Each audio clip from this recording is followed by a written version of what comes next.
Assalamualaikum warahmatullahi wabarakatuh. Perkenalkan, nama saya Ayunia Septiarini, NPM 224111099 dari kelas manajemen 22C. Pada video kali ini, saya akan menyampaikan materi tentang mata kuliah Statistika Ekonomi. Selamat menonton.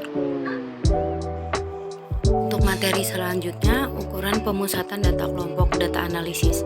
Ukuran pemusatan data kelompok adalah konsep penting dalam analisis data.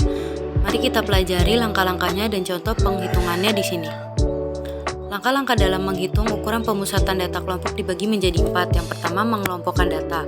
Pisahkan dulu data ke dalam kelompok berdasarkan range nilai yang ditentukan. Yang kedua, kita harus menghitung tengah kelompok. Tentukan nilai tengah masing-masing kelompok sebagai representasi data. Yang ketiga, kita harus menghitung frekuensi relatif. Menentukan frekuensi relatif masing-masing kelompok terhadap total data. Dan yang terakhir, menghitung ukuran pemusatan. Kita harus menggunakan rumus yang tepat untuk menghitung mean, median, dan modus data kelompok.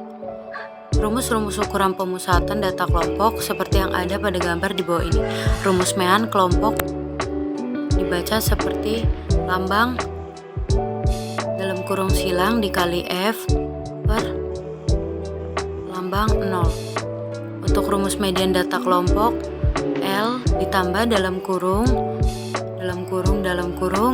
N per 2 dalam kurung min FA dalam kurung atau TB dalam kurung XI.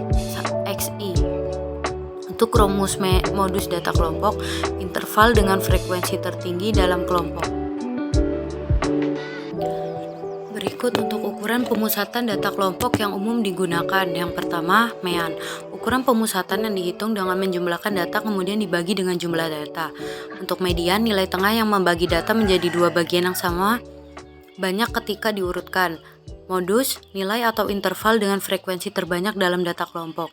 Contoh penghitungan ukuran pemusatan data kelompok.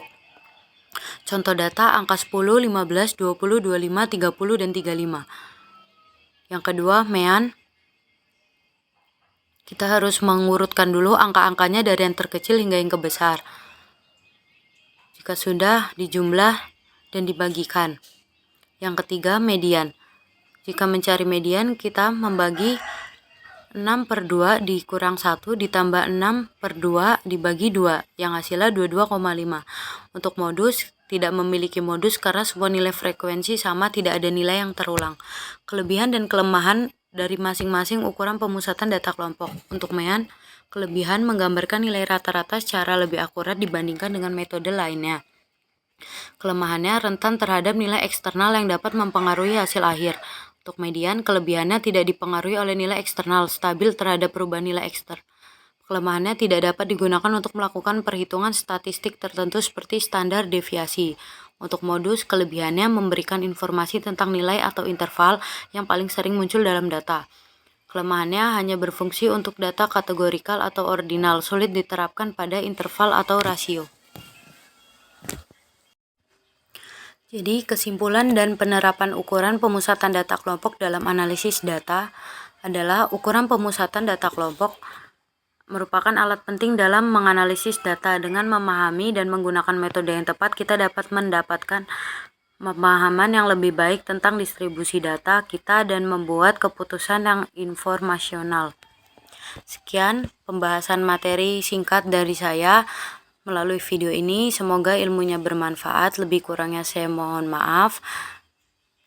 Saya akhiri. Wabillahi wal taufiq hidayah. Wassalamualaikum warahmatullahi wabarakatuh.